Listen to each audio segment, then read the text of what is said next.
क्योंकि तूफान अभी पूरी तरह थमा नहीं है। राजस्थान के 12 से चौंका देने वाली कुछ तस्वीरें सामने आई। वहां कोरोना के फैलने से बेपरवाह भीड़ एक धार्मिक आयोजन में शामिल हो गई। इस कार्यक्रम के दौरान इन लोगों ने कोरोना निर्देशों का भी ख्याल नहीं रखा और मंदिर के बाहर सैकड़ों की संख्या में जुटकर पूजा की। इस भीड़ में बुजुर्ग से लेकर महिलाएं, बच्चे और बड़े हर उम्र के लोग शामिल दिखे।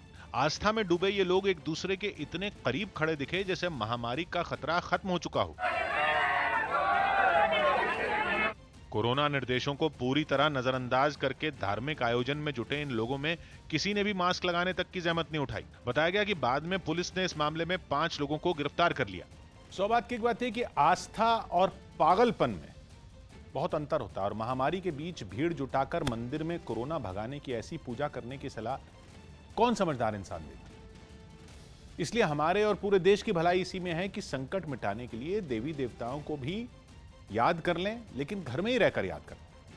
बच्चों पर टीके के ट्रायल के मुद्दे पर दिल्ली हाईकोर्ट ने केंद्र सरकार से जवाब मांगा। न्यूज़ 18 के अमित सिंह की रिपोर्ट है कि कोवैक्सीन का 2 से 18 साल के बच्चों पर जो ट्रायल होना है उसको अदालत में चुनौती दी गई और यह जानकारी दी गई कि कानून के हिसाब से जिस पर ट्रायल हो रहा है उसकी सहमति जरूरी है, जबकि इस उम्र के बच्चे नाबालिग होते हैं। ऐसे में उनकी मंजूरी कानूनन मायने नहीं रखती, जिस पर दिल्ली हाईकोर्ट ने केंद्र को नोटिस जारी कर जवाब दाखिल करने के लिए कहा। हालांकि 2 से 18 साल के बच्चों पर कोवैक्सीन के ट्रायल पर किसी तरह की रोक नहीं लगाई। दिल्ली के करोल बाग इलाके में डीडीए की जमीन पर बनी गरीबों की एक बस्ती में कोरोना वैक्सीन लगवाने के लिए जागरूकता अभियान चलाया गया। बताया गया कि डर की वजह से वहां के लोग टीका लगवाने से कतरा रहे थे, जिसके बाद कलाकारों की मदद से उन्हें जागरूक करने की पहल की गई। इन लोगों को समझाने के लिए नुक्कड़ नाटक और कोरोना पर बनाए गए गीत का भी सहारा लिया गया। सामने आई एक तस्वीर में कुछ कलाकार गाना बजाना करते दिखाई दिए तो कुछ कलाकार तरह तरह की वेशभूषा में लोगों का मनोरंजन करते नजर आए। इतना ही नहीं, बस्ती के लोगों से कोरोना नियमों का पालन करने की अपील भी की गई। कोरोना बहुत ज्यादा है, घर पे रहे, बेवजह कोई भी घर से बाहर न जाए। दावा किया गया कि इस अभियान से लोगों में जागरूकता आई है। नुक्कड़ नाटक के बाद अब काफी लोगों में इस चीज का रुझान आया है, वैक्सीन लगवा रहे हैं। इस अनोखे अभियान को वहां की पुलिस और उस बस्ती के लोगों की मदद से चलाया गया। हालांकि इस दौरान कोरोना से बचाव के लिए बनाए गए नियमों की अनदेखी भी हुई। सौभाग्य की एक बात यह कि हमारे आसपास ही ऐसे बहुत से लोग हैं जो कोरोना वैक्सीन लगवाने के लिए मीलों दूर जाने के लिए तैयार हैं, और वहीं हम लोगों के बीच ही ऐसे जाहिल भी हैं जिनके बीच नाच गाकर वैक्सीन की अहमियत समझानी पड़ रही है। क्योंकि जब तक वैक्सीन पर भ्रम नहीं टूटेगा तब तक महामारी का चक्र भी नहीं टूटेगा। वैक्सीन लगाने पर नेशनल एक्सपर्ट ग्रुप की सिफारिशों को स्वास्थ्य मंत्रालय ने मंजूरी दे दी। न्यूज़ 18 के रवि सिंह की रिपोर्ट है कि नए दिशा निर्देश के मुताबिक कोरोना से ठीक होने के 3 महीने के बाद आप टीका लगवा सकते हैं, और पहली डोज लगने के बाद अगर कोई वायरस की चपेट में आता है तब भी ठीक होने के 3 महीने बाद दूसरी खुराक लगवा सकते हैं। जबकि किसी दूसरी गंभीर बीमारी का मरीज अगर किसी अस्पताल या आईसीयू में भर्ती हुआ हो तो उनको 4 से 8 हफ्ते बाद टीका लगवाना है। नए नियम में स्तनपान कराने वाली महिलाओं से भी वैक्सीन लगवाने की अपील की गई। हालांकि गर्भवती महिलाओं को लेकर अभी फैसला नहीं हुआ। कोरोना के खात्मे के लिए कई जगहों पर लोगों ने हनुमान चालीसा का पाठ करने के बाद हवन किया। इन लोगों का मानना है कि हवन करने से हवा में फैला वायरस खत्म हो जाएगा और हवा शुद्ध हो जाएगी। इसके लिए मध्य प्रदेश के मंदसौर में एक गांव में कुछ लोग हनुमान मंदिर पर इकट्ठा हुए। उन्होंने हवन कुंड में गाय के गोबर के उपले और दूसरी सामग्री डालकर पूरे विधि विधान से पूजा की। ओम प्रजापते नमः स्वाहा। पूजा करने के बाद उन्होंने इस हवन कुंड को सामान ढोने वाली एक छोटी गाड़ी में रख लिया। उसे पूरे गांव में घुमाया। किसी ने उसमें घी की आहुति दी तो कई लोगों ने घरों से बाहर निकलकर हाथ जोड़े। हमारे पर्यावरण को और हमको स्वयं को एक ऊर्जा देती है। कुछ इसी तरह उत्तर प्रदेश के मेरठ में एक बीजेपी नेता ने कोरोना के विनाश के लिए हनुमान चालीसा का पाठ करवाया और हवन करने के बाद हवन कुंड को एक ठेले पर रख लिया। फिर वो कुछ लोगों के साथ मिलकर पूरे इलाके में घूमे। बीजेपी नेता कुछ कुछ देर में शंख बजाते रहे और उनके साथ मौजूद लोग जयकारे लगाते रहे। हवा को शुद्ध करने के मकसद से इसी तरह ये लोग गली गली घूमे। सौभाग्य की एक बात है कि हवन पूजन से हमको मन की शांति तो मिल सकती है, लेकिन इससे महामारी शांत होने का कोई सबूत किसी के पास नहीं है। इसलिए हवन करने के बाद भी मास्क और सोशल डिस्टेंसिंग जैसे नियम मानेंगे तो महामारी से बच पाएंगे। कोरोना की तीसरी लहर की आशंका को देखते हुए यूपी सरकार तैयारी में जुट गई है। न्यूज 18 के अजीत सिंह की रिपोर्ट है कि इससे निपटने के लिए संसाधनों के साथ एक्सपर्ट का पैनल भी तैयार किया जा रहा है। खासकर गोरखपुर समेत पूर्वांचल के कई इलाकों में एन्सेफेलाइटिस यानी बच्चों में होने वाले दिमागी बीमार का इलाज करने वाले डॉक्टरों की मदद लेने के लिए कहा गया है और यही डॉक्टर यूपी के दूसरे बड़े अस्पतालों के डॉक्टरों को बच्चों के इलाज की ट्रेनिंग देंगे, जिसके लिए उनको गोरखपुर भेजा जाएगा। ये पूरी तैयारी मुख्यमंत्री योगी आदित्यनाथ के निर्देश पर स्वास्थ्य विभाग कर रहा है, क्योंकि ऐसी आशंका है कि तीसरी लहर बच्चों के लिए घातक हो सकती है। दिल्ली के निरंकारी कोविड केयर सेंटर से हैरान करने वाला एक वीडियो सामने आया, जहां कोरोना मरीजों का मनोबल बढ़ाने के लिए उन्हें डांस करवाया गया, जिसकी कुछ तस्वीरें भी सामने आई। उनमें एक तस्वीर में कुछ डॉक्टर और नर्स हिंदी फिल्मों के गानों पर डांस करते दिखे। पीपीई किट पहने इन स्वास्थ्य कर्मियों ने कोविड केयर सेंटर का माहौल ही बदल दिया। कोरोना मरीजों की हौसला अफजाई के लिए जैसे ही स्वास्थ्य कर्मियों ने थिरकना शुरू किया, बिस्तरों पर लेटे मरीज भी जोश से भर गए। इस महामारी को भूलकर वो लोग भी अपनी अपनी जगह पर खड़े हो गए और डांस करने लगे। कुछ मरीज तो बिस्तर पर ही बैठे बैठे झूमते दिखे।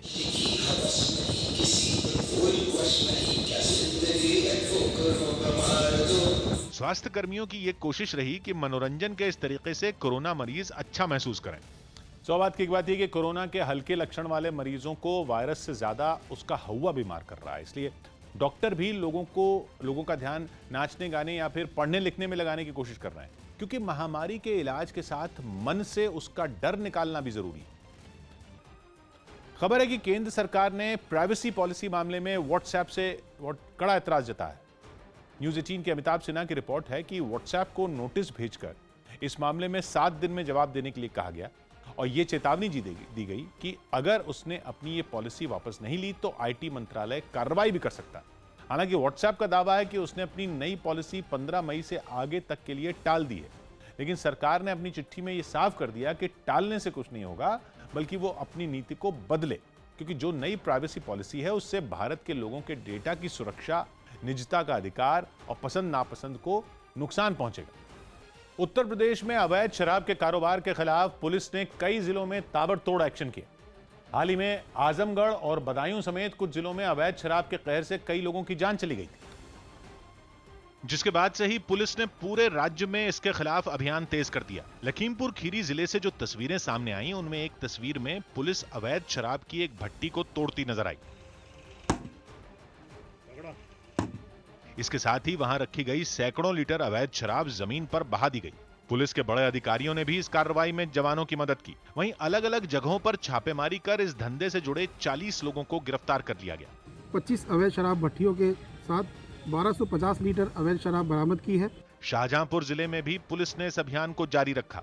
वहां भी 46 शराब तस्करों को गिरफ्तार करते हुए उनके पास से करीब 500 लीटर अवैध शराब बरामद की गई।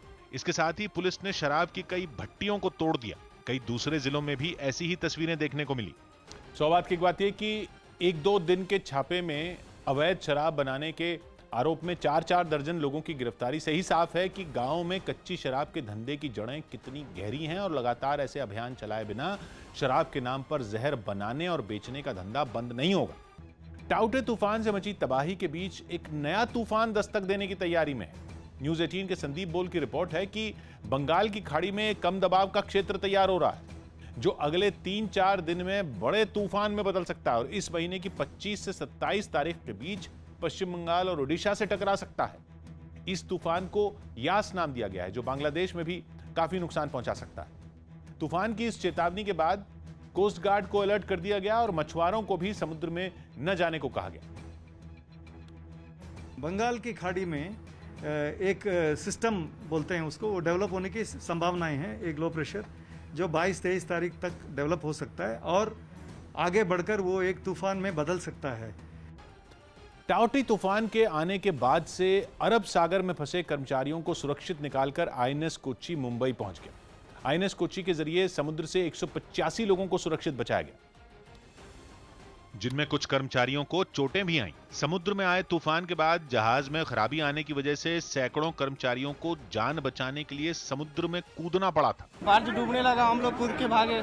घंटों तक लाइफ जैकेट के साथ अरब सागर में जिंदगी की जंग लड़ रहे लोगों को नौसेना ने जैसे दूसरा जीवन दिया। 11 घंटे समुद्र के पानी में रहा हूँ। इसके बाद में नेवी वालों ने आके मेरे हम लोगों को बचाया है। जैकेट की वजह से बचा हम लोग, जैकेट नहीं होता तो नहीं बचता। आईएनएस कोच्चि से मुंबई लाए गए 125 कर्मचारियों के चेहरों पर जिंदगी मिलने की खुशी साफ देखी जा सकती थी।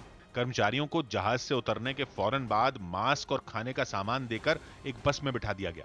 तूफान के दौरान समंदर में महज लाइफ जैकेट के सहारे घंटों बिताने वालों का हौसला देख नौसेना के अधिकारी भी हैरान हो गए। तरंगें जो है 5 से 7 मीटर कम से कम ऊंची थी, तो इस दरमियान उन लोगों पर क्या गुजर रही होगी ये हम और आप अंदेशा लगा सकते हैं। अरब सागर में कर्मचारियों को बचाने का ऑपरेशन अब भी खत्म नहीं हुआ है, क्योंकि अभी भी कई कर्मचारी ऐसे हैं जो अरब सागर में फंसे हो सकते हैं। समंदर में तूफान के दौरान रेस्क्यू ऑपरेशन चलाना सुरक्षा एजेंसियों के लिए आसान नहीं था, जिसकी बड़ी वजह यह थी कि 4 अलग-अलग छोटे जहाजों में करीब 700 लोग सवार थे, जिनमें 629 लोगों को बचाया जा चुका है। कर्मचारियों को बचाने के ऑपरेशन में INS Kochi, INS Kolkata, INS Beas, INS Betwa और आईएनएस तेग को मोर्चे पर लगाया गया। इसके अलावा कोस्ट गार्ड के हेलीकॉप्टर भी काम पर लगाए गए। बड़ी परेशानी यह थी कि P305 जहाज टूटने के बाद डूबने लगा था और जान बचाने के लिए कर्मचारियों को समुद्र में छलांग लगानी पड़ी थी। समुद्र में लाइफ जैकेट के सहारे तैर रहे लोगों का केवल सिर ही पानी के ऊपर दिखाई दे रहा था, इसलिए एक एक कर्मचारी को पहचानना और फिर उसे बचाकर लाना रेस्क्यू टीम के लिए एक बड़ी चुनौती थी। आईएनएस कोच्चि की टीम ने 26 ऐसे कर्मचारियों को भी समुद्र से निकाला जो तूफान के दौरान समुद्र में जिंदगी की जंग हार गए, लेकिन अब तक की जानकारी के मुताबिक करीब 50 लोग ऐसे हैं जिन्हें ढूंढकर समुद्र से बाहर निकालने का काम अब भी जारी है, जिसमें नौसेना के अलग अलग जहाजों के अलावा कोस्ट गार्ड ने भी पूरी ताकत झोंक दी है। 4 छोटे जहाजों के फंसने की जानकारी 17 मई को मिली थी। बार्ज P305 का, ONGC का SS3, सागर भूषण और गॉल कंस्ट्रक्टर। मैसेज आया कि ये पूरा मिलाकर 700 के करीब लोग हैं और ये समुद्री तूफान में फंस चुके हैं। 4 जहाजों में 3 जहाज ऐसे हैं जिनके सभी कर्मचारियों को सुरक्षित बचाया जा चुका है। कोस्ट गार्ड के अधिकारी लगातार बचाव ऑपरेशन पर नजर बनाए हुए हैं। लगातार मॉनिटर किया जा रहा है। आप देख सकते हैं कि ये स्क्रीन है, यहाँ लगातार अफसर जो है विंड स्पीड से लेकर हर चीज यहाँ मॉनिटर कर रहे हैं। कोस्ट गार्ड को उम्मीद है कि जल्द ही बचे हुए लोगों को भी समुद्र से निकाल लिया जाएगा। लाइफ जैकेट पहनने के बाद भी आदमी का सिर्फ गर्दन या थोड़ा सा हल्का सा ऊपर दिखता है। तूफान की लहरों के बाद का जो एक सिचुएशन आता है उसमें लोग काफी इधर उधर हो जाते हैं, तो उनको थोड़ा ढूंढ के निकाल रहे हैं। एजेंसियों के लिए राहत की बात यह है कि अब अरब सागर में टाउटे का असर लगभग खत्म हो चुका है। सौभाग्य की बात है कि अरब सागर में टाउटे तूफान के सक्रिय होने की आहट मिलते ही सभी लोगों को समंदर से दूर रहने का अलर्ट जारी किया गया था, लेकिन वहां तेल कंपनियों के कर्मचारियों को वापस ला रहे जहाज समंदर की लहरों में फंस गए थे, जिनमें लगभग 200 लोगों को नौसेना और कोस्ट गार्ड ने बचाया और अब भी 60 से ज्यादा लापता लोगों की तलाश की जा रही है। हालांकि केंद्र सरकार ने 3 सदस्यों की हाई लेवल कमेटी बनाकर इन जहाजों के फंसने की घटना की जांच कराने का फैसला लिया है, जो 1 महीने में अपनी रिपोर्ट देगी। खाद की कीमतों पर सरकार ने सब्सिडी को 140% तक बढ़ाने का फैसला किया। न्यूज 18 के अमिताभ सिन्हा की रिपोर्ट है कि सब्सिडी बढ़ाए जाने के बाद 50 किलो की एक बोरी खरीदने के लिए किसानों को 1200 रुपए ही खर्च करने होंगे। अंतर्राष्ट्रीय बाजार में फॉस्फोरिक एसिड और अमोनिया की कीमतें बढ़ने की वजह से भारत में खाद की कीमतों में बड़ा इजाफा हुआ था और खेती में इस्तेमाल होने वाले उर्वरक डायमोनियम फॉस्फेट की एक बोरी की कीमत 1700 रुपए से बढ़कर 2400 रुपए तक पहुंच गई। केंद्र सरकार अभी तक इस 1700 रुपए में 500 रुपए सब्सिडी के तौर पर देती थी, जिसके कारण किसानों को एक बोरी 1200 रुपए में मिलती थी। लेकिन अब सरकार ने हर बोरी पर 500 रुपए के बजाय 1200 रुपए सब्सिडी देने का फैसला लिया। सब्सिडी में यह बढ़ोतरी 140% की है। इस फैसले की वजह से केंद्र सरकार के खजाने पर सिर्फ खरीफ के सीजन में ही 14,775 करोड़ का बोझ बढ़ जाएगा। ये फैसला प्रधानमंत्री नरेंद्र मोदी ने खाद की कीमतों के मुद्दे पर हुई एक उच्च स्तरीय बैठक में लिया और बैठक में प्रधानमंत्री ने कहा कि अंतर्राष्ट्रीय कीमतों में बढ़ोतरी का बोझ किसानों पर नहीं पड़ना चाहिए। कोरोना की दूसरी लहर में अस्पतालों में बेड की कमी की वजह से घरों में ही आईसीयू बेड लगवाने की मांग बढ़ गई। खबर है कि दिल्ली में भी कई लोग इस विकल्प का इस्तेमाल कर चुके हैं और घर पर ही आईसीयू बेड लगवाकर अपना इलाज करवा चुके हैं। कई कंपनियां भी लोगों को होम आईसीयू सेटअप का विकल्प दे रही हैं। होम आईसीयू सेटअप में कंपनी की तरफ से घर पर ही वो सारी सुविधाएं दी जाती हैं जो किसी अस्पताल के आईसीयू वार्ड में भर्ती मरीज को मिलती हैं। आपको एक आईसीयू बेड दे दिया जाएगा वो मशीनें दे दी जाएंगी जिससे आईसीयू बेड काम करता है। साथ ही साथ एक नर्स और एक डॉक्टर जो कि वीडियो कॉल के थ्रू कंसल्ट करेंगे। बताया गया कि किसी अस्पताल में एक आईसीयू बेड का जितना खर्च आता है उसके मुकाबले घर पर आईसीयू बेड लगवाना ज्यादा सस्ता पड़ता है। कुछ एक पेशेंट्स हैं जिनके लिए आईसीयू एट होम एक बहुत अच्छा, बहुत यूजफुल कॉन्सेप्ट है और उन्हीं पेशेंट्स के लिए इसे इम्प्लीमेंट किया जाता है। कोरोना संकट में ही कई लोग अपने घरों में आईसीयू बेड लगवाकर इलाज करवा चुके हैं और ठीक भी हो चुके हैं। उन्होंने 24 घंटे के लिए मुझे होम आईसीयू में माहौल बना के दिया घर पर ही, जिसकी वजह से आज मैं ठीक हो पाई हूँ। होम आईसीयू सेटअप पर डॉक्टरों का मानना है कि कुछ दिनों के लिए घर पर रहकर इलाज करवाया जा सकता है, लेकिन मरीज की हालत ज्यादा गंभीर होने पर उसे अस्पताल में ही भर्ती होना चाहिए। सौभाग्य की बात है कि लंबे समय तक गंभीर बीमारियों की चपेट में आए लोगों के लिए घर पर आईसीयू बेड की सुविधा दिल्ली और देश के बड़े शहरों में कई साल से चल रही है, जो इस बार कोरोना के उन मरीजों का सहारा बन गई जिन्हें अस्पतालों में आईसीयू बेड नहीं मिल पा रहा था। महाराष्ट्र के पुणे से हैरान कर देने वाला एक वीडियो सामने आया जिसमें 2 बदमाशों ने मंदिर से दान पेटी चोरी कर ली। बताया गया कि उस दान पेटी में करीब 1.5 लाख रुपए थे, जिसे चोरी कर लिया गया। इस घटना की तस्वीरें वहां लगे सीसीटीवी कैमरे में रिकॉर्ड हो गई, जिनमें 2 स्कूटर सवार मंदिर से दान पेटी चुराकर वहां से फरार हो गए। इससे पहले वो लोग मंदिर के दरवाजे को तोड़ने के लिए जद्दोजहद करते दिखे। आखिरकार एक चोर ने जोर से लात मारकर दरवाजे को तोड़ा, मंदिर के अंदर जाकर दान पेटी उठाई और उसे स्कूटर पर रखकर दोनों वहां से चले गए। सौभाग्य की बात है कि धार्मिक भावनाएं हमारी आपकी होती हैं जिनका अपराधियों से कोई लेना देना नहीं, और वो कोरोना की वजह से सुनसान पड़े मंदिरों में मूर्तियों के गहने और दान पेटी चुराने में जुटे। और पुणे के मंदिर तो मानो चोरों के निशाने पर है, जहां जनवरी में गणपति की मूर्ति के गहने भी उनसे नहीं बचे थे। उत्तर प्रदेश के गांवों में कोरोना चेन तोड़ने के लिए बनाए गए राज्य सरकार के प्लान का असर दिखने लगा और वहां कोरोना मरीजों की संख्या में कमी आने का दावा किया गया। राज्य के गांवों में जब कोरोना के मामले बढ़े तो इससे निपटने के लिए बड़े कदम उठाए गए और मुख्यमंत्री और मंत्रियों समेत आला अधिकारी गांवों में पहुंचने लगे। यही नहीं, वहां कोरोना टेस्ट और मरीजों के इलाज पर खास ध्यान दिया गया। उत्तर प्रदेश के अलग अलग शहरों के जिलाधिकारी भी खुद ग्राउंड जीरो पर पहुंचे। लखनऊ में भी डीएम ने गांवों में जाकर लोगों को जागरूक किया। वो वहां की गलियों में घूमे और घर घर जाकर लोगों से उनकी तबीयत पूछी। उनके साथ जांच करने के लिए टीम भी मौजूद रही, जिसने लोगों की थर्मल स्क्रीनिंग की। डीएम ने कोरोना से बचाव के लिए मास्क भी बांटे। सबके इस्तेमाल के लिए, ठीक है ना, अभी टेस्टिंग कर लीजिए। रायबरेली के गांव में भी कोरोना जांच तेज कर दी गई। मऊ जिले में भी सरकार की ओर से कोरोना फैलने से रोकने के लिए जरूरी कदम उठाए गए और गांव के लोगों को जागरूक करने के साथ साथ उनकी जांच भी की गई। हमारी आशा बहु हैं, घर घर दवाई सबको वितरित कर रही है। दावा किया जा रहा है कि सरकार की इसी प्लानिंग की वजह से गांवों में कोरोना फैलने से रोकने में एक हद तक कामयाबी मिली। संदेशा था कि ग्रामीण क्षेत्र में बहुत तेजी से फैलेगा, वो उस प्रकार से फैल नहीं पाया। हाल ही में उत्तर प्रदेश के गांवों में योगी सरकार की ओर से चलाए जा रहे ट्रेसिंग, टेस्टिंग और ट्रीटमेंट के इस फॉर्मूले की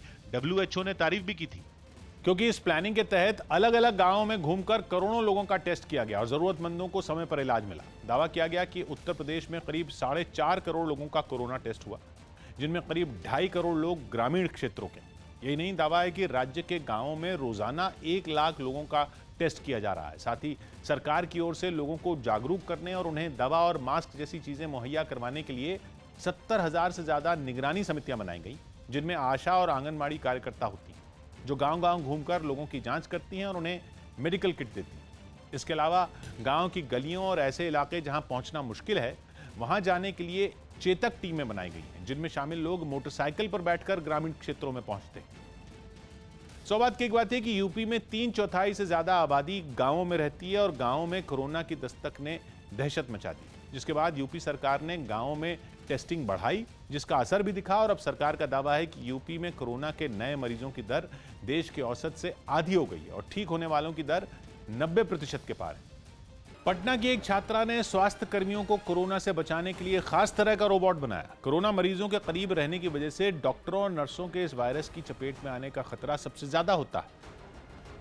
और इसी परेशानी को ध्यान में रखकर पटना के BIT यानी बिरला इंस्टीट्यूट ऑफ टेक्नोलॉजी की इस छात्रा ने एक रोबोट बनाया। इस काम में उसने अपने पिता की मदद ली। दोनों ने मिलकर एक ऐसा रोबोट बनाया जिसके जरिए मरीज के शरीर का तापमान, खून में ऑक्सीजन का level, blood pressure, ECG, pulse rate और ब्लड शुगर की जांच की जा सकती है, वो भी बिना मरीज के पास गए। यानी ये रोबोट ही मरीज के पास जाकर डॉक्टर की तरह सभी तरह की जांच कर सकेगा। दावा है कि इसके अलावा भी इसमें कई खूबियां हैं। किसी भी आम रोबोट की तरह खाना, पानी, मेडिसिन, ऑक्सीजन को ट्रांसपोर्ट कर सकता है किसी पेशेंट के पास। इस रोबोट में ऑक्सीजन का एक छोटा सिलेंडर भी लगा है, जिससे इमरजेंसी में मरीजों की जान बचाने में काफी मदद मिल सकती है। सौभाग्य की बात है कि महामारी शुरू होने के बाद मरीजों तक खाना और दवा पहुंचाने वाले रोबोट तो दुनिया भर में बनाए गए, लेकिन पटना की छात्रा का बनाया ये रोबोट मरीजों की जांच करने में भी मददगार बताया गया, जो वाकई डॉक्टरों और स्वास्थ्य कर्मियों के लिए सौगात साबित हो सकता है।